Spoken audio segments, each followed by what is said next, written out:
While it's well known that apex predators like lions, sharks, or bears occasionally attack and kill us humans, the surprising truth is that seemingly less intimidating animals can also launch a fatal attack if you aren't careful. Hit that like button and subscribe right now. These are the most strange and bizarre animal attacks you'll ever hear from some of the most unsuspecting and harmless-looking creatures. Welcome to Final Affliction.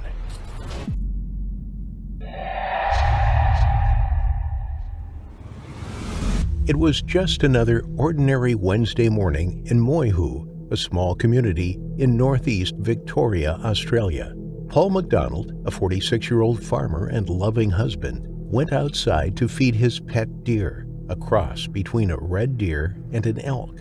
He had owned the stag for 6 years, and the couple had always considered it a part of their family. But what seemed like a routine task turned into a horrific tragedy. Paul's wife, Mandy, and their 17-year-old son, Ethan, heard a commotion coming from outside. As they rushed to investigate, they found Paul being viciously attacked by the animal he had raised and cared for. Mandy MacDonald couldn't believe her eyes as she saw her husband Paul being attacked by the family's pet deer. The stag, which had been part of their family for over 6 years, was now acting aggressively, pouncing on Paul with its sharp hooves and antlers. Mandy was filled with a mix of terror and determination as she ran towards the scene, determined to save her husband. As she approached, she saw the deer thrashing its antlers, trying to gore Paul with each swift movement. Paul was trying his best to fend off the animal, but the deer was too strong for him. Mandy watched in horror as her husband's body was tossed and turned by the aggressive stag.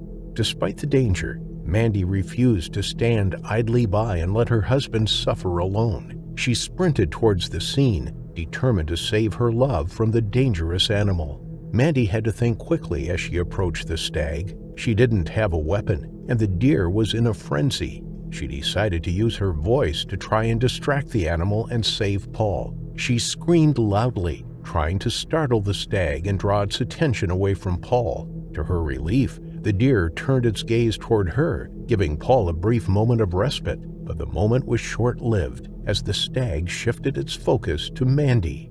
The animal's eyes were wild with rage as it charged at Mandy. She braced herself for the impact, but the stag was too quick. She felt its sharp hooves hit her legs and its antlers strike her upper body. The pain was intense, but Mandy refused to give up. She tried to keep her footing and fight back, but the deer was relentless. Mandy could feel her strength waning, and she feared she wouldn't be able to escape the animal's wrath. Just when all the hope seemed lost, she heard the sound of footsteps rushing towards her. She looked up and saw her son Ethan, armed with a large slab of wood. Ethan swung the wood with all his might, striking the deer in the head and causing it to stumble. The stag shook its head, trying to regain its balance, but Ethan continued to strike it until it finally retreated and rushed back to the house to call for help with his mother.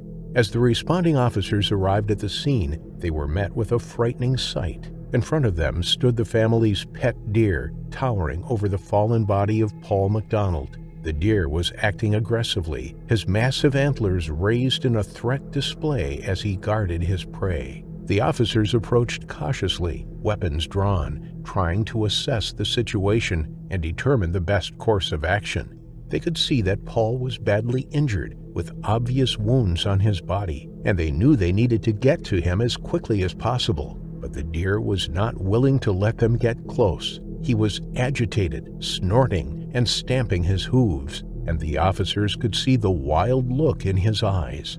It was a surreal and frightening moment, with the peaceful countryside around them punctuated by the sound of the deer's aggressive grunts. The officers were aware of the danger posed by the deer and the fact that mating season was in full swing, increasing the animal's aggression levels. They knew they needed to act quickly to protect themselves, as well as the paramedics who were already en route to help Paul. The deer continued to act aggressively even as the officers approached, and it soon became clear that they would not be able to get close to Paul without risking their own safety. In a split-second decision, the officers took action to neutralize the threat. firing their weapons and bringing the deer down. The sudden sound of gunfire echoed through the valley, shocking the peaceful surroundings into silence. The deer fell to the ground, motionless, and the officers were finally able to get close to Paul, but it was too late.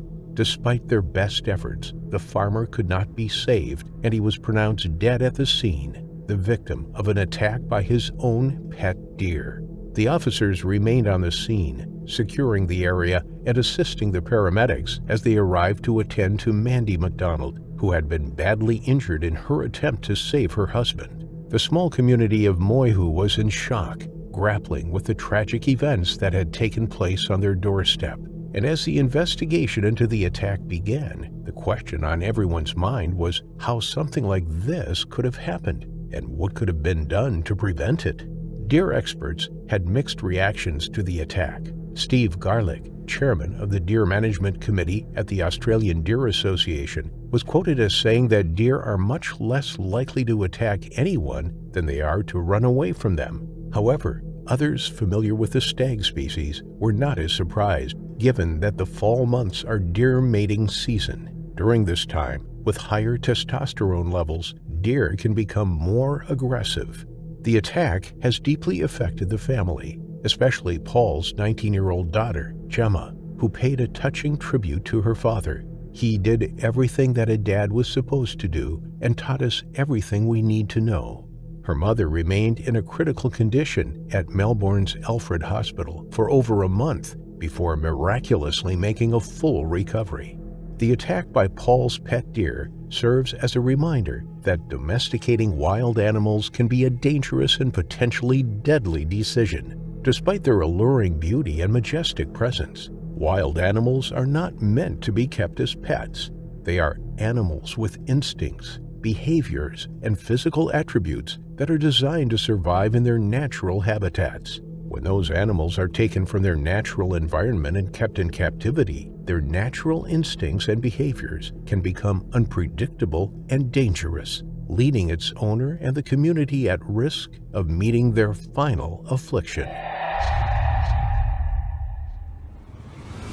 The exotic pet trade is on the rise. More and more people are buying wild and unique animals, with reptiles being no exception. In fact, reptiles account for more than 2.5 million imports each year in the U.S.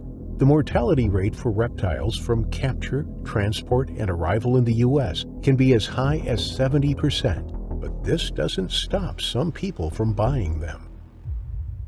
42-year-old Ronald Huff lived in an apartment in Newark, Delaware. He was an ex-soldier who lived alone. Although he wasn't technically alone, he had a growing collection of 7 monitor lizards. These prehistoric reptiles were free-roaming, allowed into the kitchen, the dining room, and the bedroom. They ambled along, their heads swaying from side to side, their long, whip-like tails dragging behind them. Some of them had grown up to 6 feet long. They looked like Komodo dragons, fearsome and powerful, but to Ronald, they were his family. He had raised them from youngsters, held them and cradled them in his arms, nurtured them.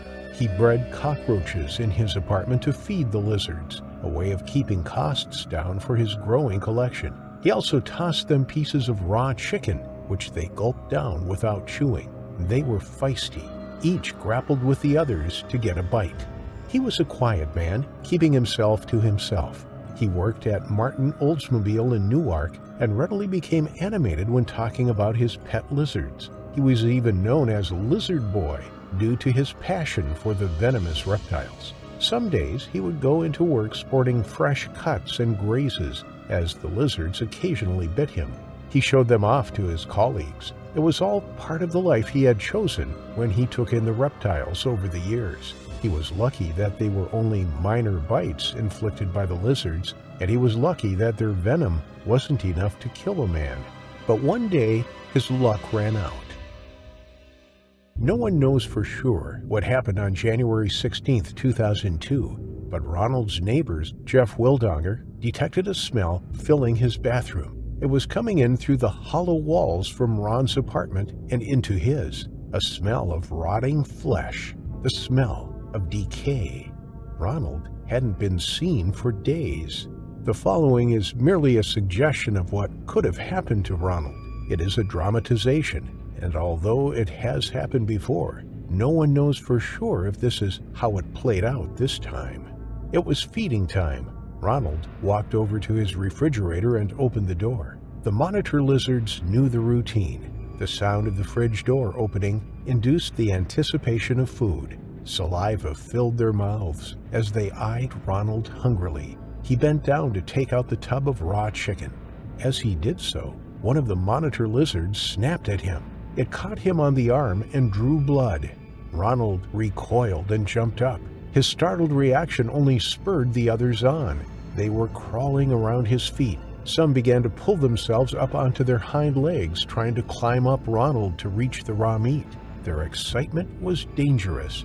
Their eyes were fixated on the tub of fresh meat in Ronald's hand. He lifted it above his head as the biggest of the lizards lunged upwards. Quickly, Ronald, opening the tub, threw lumps of chicken at the reptiles. They caught the meat mid-air, throwing their heads back to help it slip down their throats and into their hungry bellies. But when the chicken was finished, the reptiles were still hungry. They had an insatiable appetite now that they were growing bigger and bigger. Another lizard lunged at Ronald again. He knew he needed to get out of the apartment quickly until they calmed down, but in his rush to get out the front door, he tripped and fell to the floor. The lizards were upon him in no time. Their razor-sharp teeth sliced into his flesh. They tore at his legs and arms and latched onto his face. The ex-soldier could have easily pushed one of them off, but with 7 all tucking into him, he struggled to fight back. Their combined weight pinned him to the ground. He reached the front door and made one last attempt to open it, but it was too late. When officers arrived on scene, they knocked on Ronald's front door. There was no answer. They heard a scuttling noise coming from the other side of the door. There was movement in there. It was coming from someone or something. They knocked again, calling out to the young man before deciding to force entry. As they did so, they pushed the door open. Something was blocking the way. Finally, they managed to open the door just enough to peer around and into the apartment. A stench filled their nostrils. They gagged and covered their mouths. Then they stepped into the room. There, on the floor, was Ronald's body, slumped against the door, and right there, feasting on it, were all 7 of his pet monitor lizards. They hissed at the officers, their forked tongues flicking outwards as they smelled the intruders. Their faces were speckled with blood. Their snouts were stained red. Ronald's face had been almost totally devoured. His molar teeth were visible as his skin and flesh had been torn from the side of his face. The officers managed to force their way into the apartment, ushering the lizards away. But the monitors were protective of their kill. They threatened to bite the policemen whilst they looked around the apartment for more clues. The lizards were captured by wildlife officials and rehomed in wildlife sanctuaries. The most aggressive lizard was put down. It was too much of a threat, and they were unsure if it had been responsible for its owner's death. An autopsy on Ronald proved inconclusive. Nobody could tell whether Ronald had died of natural causes and then the lizards had feasted on his dead body, or whether the lizards had turned on him and killed him. A police officer who had been there when the lizard boy was discovered suspected the latter. He was convinced the lizards had inflicted severe wounds on their owner before eating him alive. The way Ronald was slumped on the floor in front of the door suggested that he was trying to leave the apartment. Maybe they had turned on him. If all 7 of them had launched an attack, then he may have been overpowered by them, especially as a few of the specimens were a hefty weight at 6 feet long.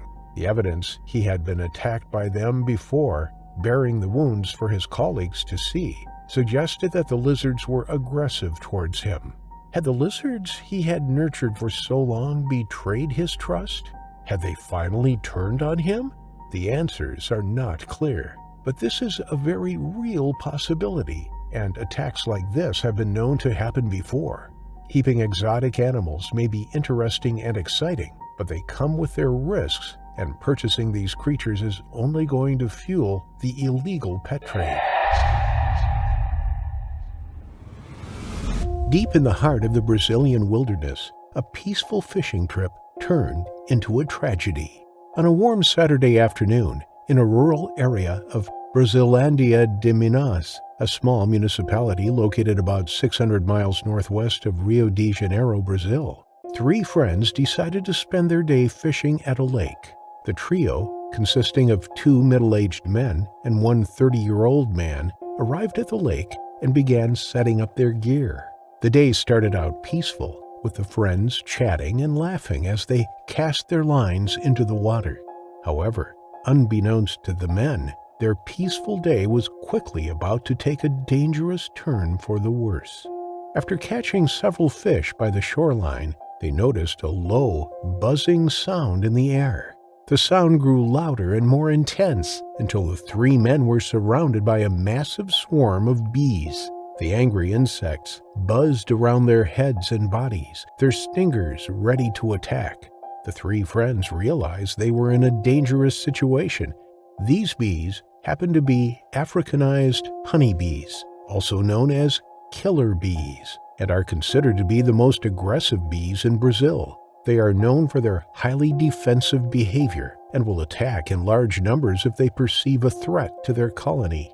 They are very easily threatened by a variety of stimuli, including vibrations, loud noises, movement, and even the scent of certain perfumes or soaps. It's likely that the scent of the bait or fish the men caught drew the honeybees towards them, and the movement of casting a fishing line triggered a defensive response from the nearby honeybee colony.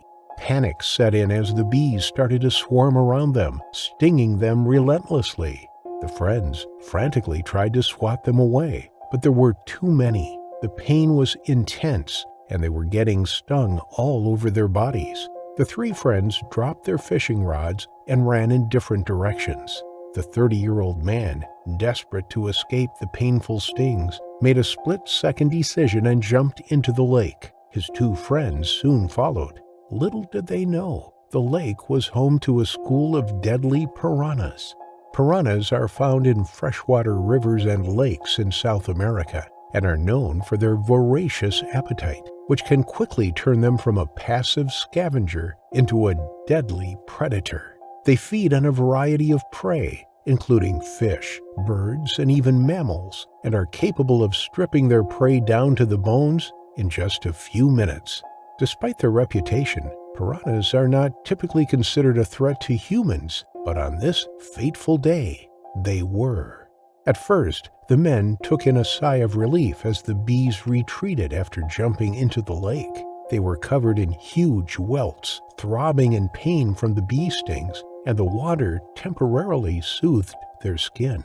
It wasn't long before they felt the sudden sharp pain of the piranhas biting into their skin, attracted to the tiny amounts of blood from the bee stings. The men now realized the danger they were in as the water around them became turbulent as the piranhas started to attack, causing them to thrash and panic. The friends desperately tried to swim to the shore as quickly as possible, but the attack from the piranhas made it difficult for them to escape. The fear and confusion of the situation made the experience even more harrowing. 2 of them managed to reach the safety of the shore, but their friend was not as lucky. The piranhas surrounded him while taking chunks out of his skin, and he was unable to keep himself afloat.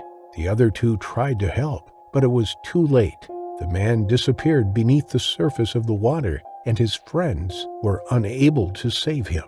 Divers were called in to search for the man's body, and it was eventually found the following day, floating 13 feet from the shoreline. The man's face, ears, and parts of his body had suffered lacerations caused by the piranhas. The extent of his injuries suggests that the man was in the water long enough for the predatory fish to attack him. The tragedy was ruled a tragic accident by investigators, who found no signs of any criminal activity. It remains unclear if the fear and stress of being attacked by the piranhas caused the man to drown, or if the fish themselves caused his death. The most typical cause of death from a piranha attack is usually blood loss from multiple bites, as piranhas have sharp teeth and a powerful bite that can tear away chunks of flesh. Additionally, piranhas are known to attack in large numbers, and a person who is attacked by a swarm of piranhas may receive hundreds of bites in a short amount of time. This can cause rapid blood loss and shock, which can lead to death even if the person receives medical treatment. In some cases, people who are attacked by piranhas may also suffer from infections, as piranhas are known to carry a number of harmful bacteria in their mouths. The wounds caused by piranha bites can quickly become infected, and if left untreated, this can lead to sepsis and death. Regardless of the details, this tragedy serves as a chilling reminder of the dangers that can lurk in even the most seemingly peaceful environments. The once tranquil lake now serves as a haunting reminder of the tragedy that took place on that fateful Saturday afternoon. Another animal that may come as a surprising cause of human deaths is the humble camel. Typically calm and relaxed animals, they can become aggressive around the breeding season, delivering fatal bites and kicks to anyone in their way, as the following attests. 45-year-old Sohanram Nayak had traveled afar to collect a new camel for his home. They were useful animals to have around. They could carry heavy loads and travel where no vehicle could. Their toughness and robustness was an asset, and they could survive in the harshest of habitats. For centuries, they have been popular throughout Rajasthan, India. When Sohanram picked up the animal, he could tell that it was feisty, an aggressive camel, but a strong and sturdy one. Then one evening, just a couple of weeks later, Sohanram and his son Mohanram were calmly walking the camel out to its field, when it suddenly became enraged. Spotting another camel not far off, it reared up, thrashing its head backwards and breaking free from its reins. The rope was ripped out of Sohanram's hands, a friction burn across his palms. He stepped backward as the huge hooves scuffed the dry, dusty ground. The camel ran off, running after the other one in apparent aggression. Sohanram ran after it, calling and shouting. He tried to grab its reins. He tried to reel in the unruly beast, but it was too big for him. It was too powerful. As he reached up once more to hold on to the dangling rope, the camel lowered its head. In a split second, it had lunged its head downwards and bitten Sohanram on the neck. With all its power, it lifted Sohanram up off the ground, holding him firmly in its jaws, a bite force of 400 psi clamping down around his neck. Sohanram tried to fight back, but he was fading fast. The camel's teeth had severed his artery. Blood poured from his neck and dripped onto the ground. Less than a few minutes later, he hung limply from the animal's mouth. It dropped him. He fell to the ground, a cloud of dry dust surrounding him. He did not move. Witnesses say that the camel then began chewing on the man's head and even severed it from the body, its large jaws locking around his entire skull. Some of the villagers had witnessed the attack. They now saw their fellow neighbor lying in a crumpled heap on the ground. They ran at the camel. Together, a group of men managed to hold on its reins. They pulled and they tugged, dragging the animal over to a nearby tree. They tied it up, holding it in position. The camel stood in the shade of the tree obediently. The men took out thick branches, heavy sticks, and clubs. Then they enacted revenge on the animal. Each man lifted his club-like branch above his head and brought it crashing down upon the animal. The camel had nowhere to go. It had no means of escape, no way of fighting back. It had acted out, and now it was going to pay for its actions. But the camel was likely to have been mistreated before. Animals aren't born aggressive or with malintent written in their DNA. They don't know right from wrong. They only know the instinctive behaviors that come naturally to them. If the camel had lashed out at its owner, then there would likely have been a good explanation for it. But it was too late. There was no way the men were going to let the camel live now. Its fate was sealed, and with it, an incredibly slow and painful death followed. When the camel finally succumbed to its brutal beatings, all was quiet in Panchu again. That being said, a camel biting his owner's head clean off is something very unusual, and likely the last time anyone ever meets the same terrifying final affliction. Erica Marshall was a young and talented veterinary student who had a passion for helping animals. She was known for her gentle touch with horses and her dedication to her work. Born and raised in the small town of Medford, New Jersey, Erica always had a love for animals and decided to pursue a career in veterinary medicine. She was a hard worker, and her talent and dedication earned her a place in the prestigious veterinary school, Hartpury College in England. It was at Hartpury College where she met Kieran, the love of her life, and they eventually got married in November after being together for a little over a year. After their wedding, the newlyweds moved to Ocala, Florida, where Erica was offered a role at the Kentucky Equine Sports and Rehabilitation Center. She worked as a hyperbaric chamber operator, running the chamber for 2 years, where she treated 2 to 6 horses every day. Horses are typically treated in a hyperbaric chamber on the recommendation of a vet to speed up recovery times for certain injuries. One fateful day, while Erica was monitoring a horse receiving oxygen therapy for a condition called EPM, the animal kicked through the wall of the pressurized hyperbaric chamber, causing an explosion that would change the course of her life forever.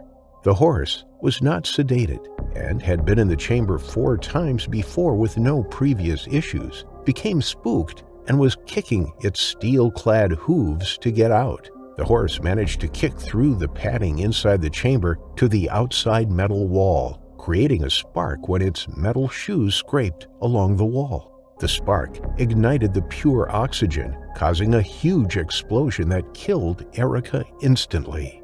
Saoirse Monaghan, who was 33 years old and from Ireland, was also injured in the blast and was airlifted to Shands Hospital in Gainesville with serious injuries. She underwent surgery but thankfully survived. The horse, a beloved and valuable animal, died instantly. The loss of the horse was felt by its owners and trainers, who described it as a member of their family. The explosion was so powerful it blew apart several exterior walls of the veterinarian hospital and could be heard up to 30 miles away. The immediate and intense force of an explosion can cause severe damage to the body, including blunt force trauma, injury to internal organs, and severe burns. Broken debris can be thrown at high speeds near the explosion, and in some cases, the sudden change in pressure from an explosion can cause a person's lungs to collapse, leading to suffocation. All these factors together were enough to cause the death of Erica and the horse. News of her death spread quickly, and those who knew her were heartbroken.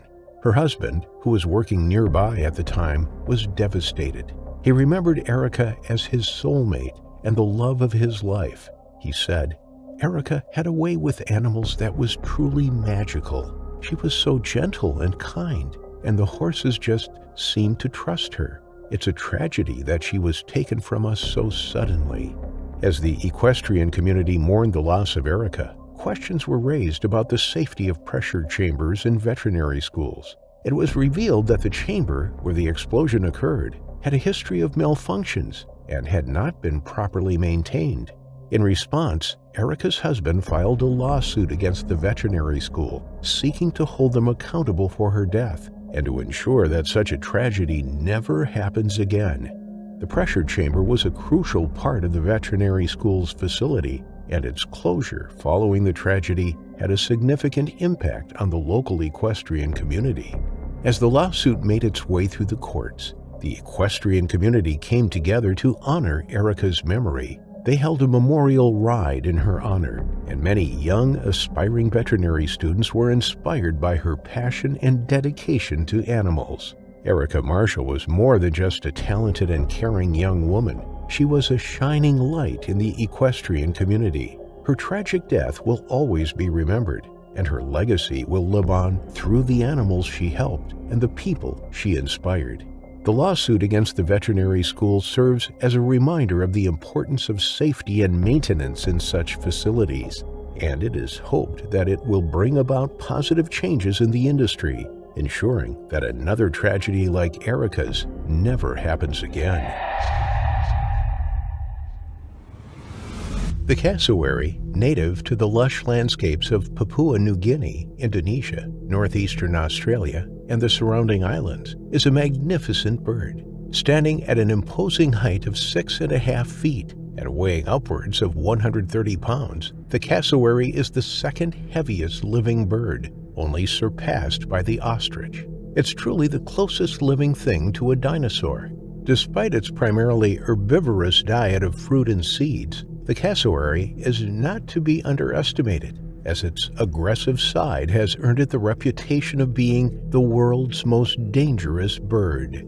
The shy and elusive nature of the cassowary has made it difficult for researchers to study the 3 extant species of the bird, with much still unknown about these fascinating creatures. One of the species' defining features is the blue skin on its face and neck, and the keratinous casque on its head, which scientists are still divided on what its purpose serves. Some theories suggest that the casque serves as a weapon in fights between cassowaries, or as a tool to bash through dense underbrush, but these have yet to be scientifically proven. However, what is known is that the cassowary is not to be trifled with its 3-toed feet and sharp claws, including a 5-inch-long dagger-like talon on one toe. When the cassowary feels threatened, it has been known to use its feet as weapons, and it is this that has resulted in numerous attacks on both humans and dogs.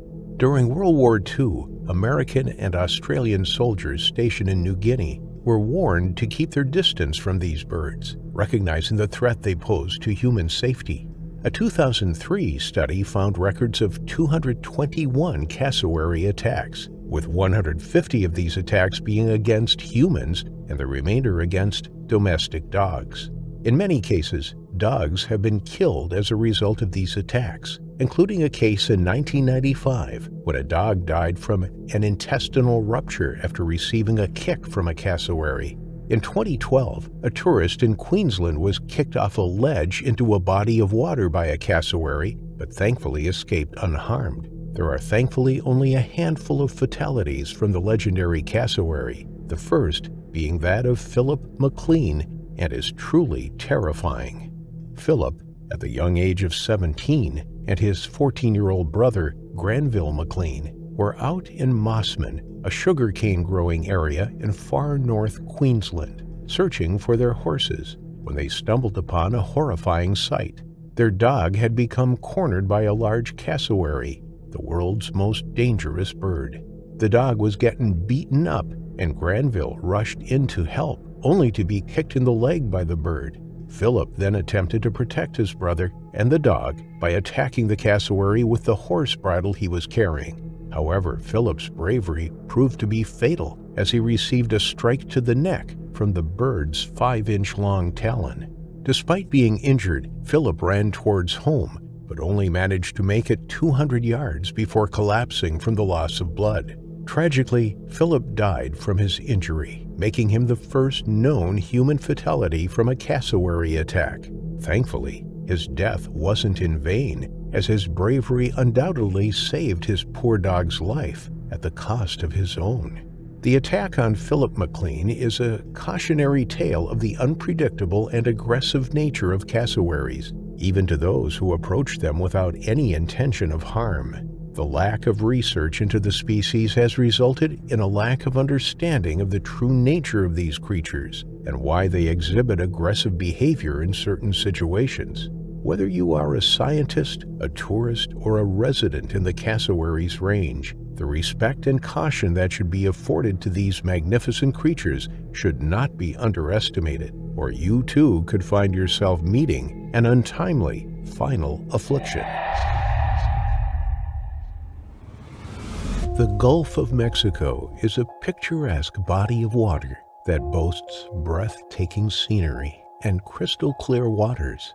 The warm sun, soft, sandy beaches, and the lush vegetation that lines the shore make it an idyllic destination for boats. Boating enthusiasts flock to the Gulf of Mexico, drawn by its beauty and the many opportunities it provides for water-based activities. On March 20th, 2008, however, a woman's life was cut tragically short here in an accident that shocked the world. 47-year-old Judy K. Zagorski was a woman who lived life to the fullest. A loving wife, mother, and grandmother, she was known for her kindness, her infectious smile, and her love of adventure. Judy and her husband were sailing on the calm waters of the Gulf of Mexico, surrounded by breathtaking scenery. The sun was shining and the breeze was gentle as they dropped anchor in a peaceful cove. The sound of the water lapping against the boat was the only thing to be heard as Judy settled in for a relaxing day in the sun. Her husband, meanwhile, was busy fishing, casting his line out into the tranquil waters in search of a catch. The sun was warm on their skin, and the fresh air filled their lungs, making for a truly idyllic experience. Judy and her husband Richard were completely absorbed in their own activities, completely at peace and in harmony with the world around them. Suddenly, their peaceful day took a tragic turn when a huge spotted eagle ray leaped from the water, slamming into Judy's head and leaving her unconscious and severely injured. The impact was so forceful that it shattered Judy's skull as she fell to the deck of the boat. With no time to waste, her husband sprang into action to perform CPR and check her vitals. Despite his efforts, her pulse was weak and she was unresponsive. Meanwhile, the 75-pound spotted eagle ray lay on the deck of the boat, its massive body flopping around as it tried to regain its footing.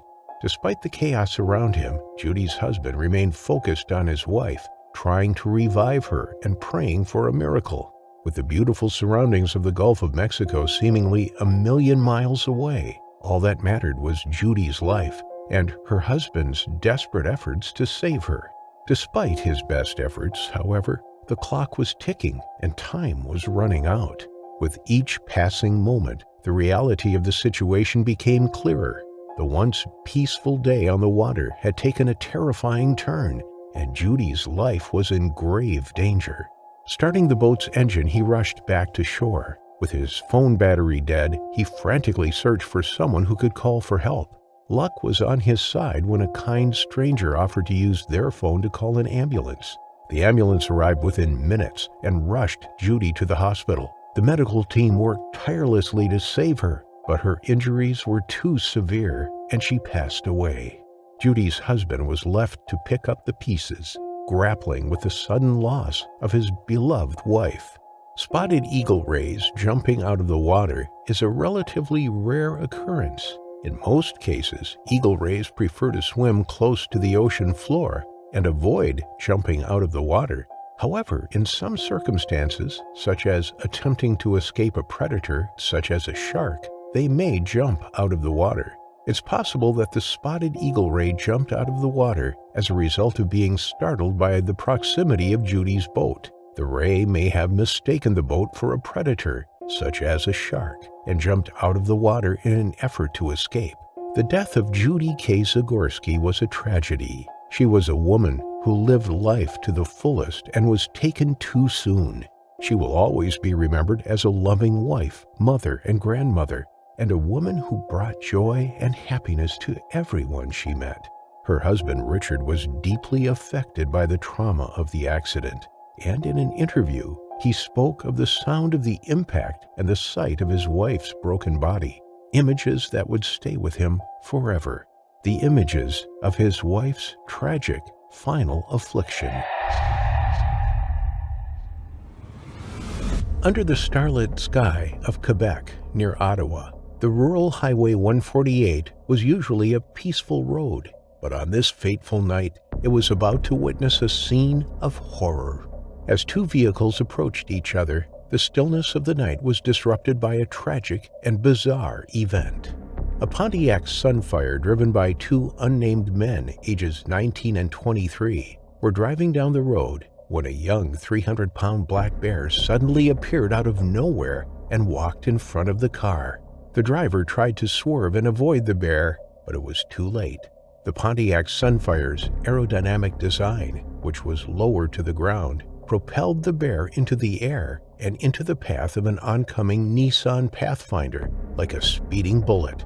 The driver of the Pontiac Sunfire swerved off the road on impact with the bear, crashing into the ditch, but the two young men were unharmed in the crash. Leading up to the crash, as the Nissan Pathfinder made its way down Highway 148, the occupants of the vehicle, a young couple and their friend, were having a leisurely drive, chatting and enjoying the clear night sky. But as they approached the Pontiac Sunfire, heading in the opposite direction, they heard a loud crash before a massive black bear came hurtling towards them, as if from nowhere. They hardly had time to process what was happening before the 300-pound bear came crashing through the windshield of their SUV. The bear's momentum was so strong that it smashed through the front windshield and out the back window, totaling the vehicle and leaving nothing but destruction in its wake. The woman's boyfriend, seated in the front passenger seat of the SUV, was in a state of shock as he gazed at the aftermath of the bear's collision with the vehicle. His world was shattered as he opened his eyes to the sight of his girlfriend, a 25-year-old woman from Ottawa, slumped over and lifeless in the driver's seat. The once vibrant and beautiful woman he loved was now gone, taken from him in an instant. He felt a rush of sadness and anger wash over him as he struggled to comprehend what had just happened. But as he turned his gaze to the back seat, he was hit with another devastating blow. His friend, a 40-year-old man, entangled in a mass of twisted metal, also lifeless. The bear's incredible force had claimed 2 lives in a matter of seconds, leaving him as the only survivor. He felt a deep sense of emptiness and loss as he looked at the 2 people he cared about, now gone forever. The reality of the situation hit him like a freight train, leaving him in a state of shock and disbelief. The memories of laughter and good times shared with his girlfriend and friend played through his mind like a movie reel, reminding him of the love and joy they had brought into his life. While it's common for drivers in rural Canada to encounter deer and moose on roads, it's a rare occurrence for bears to wander onto a highway. It was later revealed that it was bear mating season, and a local hunting guide warned drivers to be extra cautious as male bears roam outside their territory in search of female bears in heat. The victims' names were not released, but their families and friends were left with an emptiness that can never be filled. A young woman's life was cut short, and a man lost his life in the most freakish of circumstances. Even the 300-pound flying bear met his unfortunate final affliction. Animal attacks come in all shapes and sizes. Not only are people killed by the largest, most fearsome predators, but they can succumb to the smallest of beasts, too. In British Columbia, there is a silent but deadly killer, one that is more common in Africa and Asia than in Canada, but one that will torture its victims before they finally succumb. It is a virus, invisible to the naked eye, the rabies virus.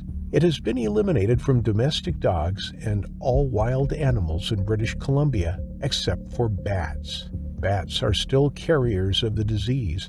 In fact, it is estimated that 13% of the bat population in BC is thought to be infected with the deadly virus.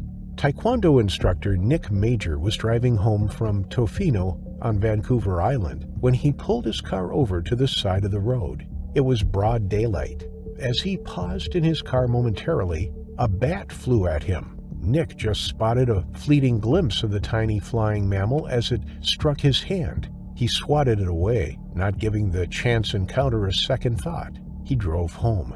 Whilst Nick felt fine on the outside, on the inside of his body, a deadly virus was spreading. It multiplied in his blood, circulating around his body, on its way to infecting his spinal column and ultimately his brain. Nick carried on as normal. He taught his martial arts classes at the Parksville's Cascadia Martial Arts Studio, performing as the lead instructor there. He was inspiring a new generation, a fun and friendly character to be around, He was liked and admired by his peers and the children he taught as well. But after a few weeks, Nick began to feel a tingling sensation in his hand, but the feeling wouldn't go away. The tingling sensation persisted and developed into a numbness. He began to feel lethargic. He assumed he was catching a cold or a mild case of the flu. His joints ached, and he had a pounding headache that forced him into bed. After a few days, Nick was seen by a doctor. His symptoms were reminiscent of flu, but they were suspicious that it could be something else as he became progressively worse. As the rabies virus began to affect Nick's brain, he started to hallucinate and have strange thoughts. Some people can become aggressive as the virus affects their behavior and makes them lash out. Nick was referred to specialists at St. Paul's Hospital in Vancouver. After running tests on him, doctors found out that he was infected with rabies, but now it had entered his spinal column and his brain. There was very little they could do for him. Unless caught early and treated with a series of injections, rabies is almost always fatal. But the medical team didn't give up on Nick as he was transferred to intensive care.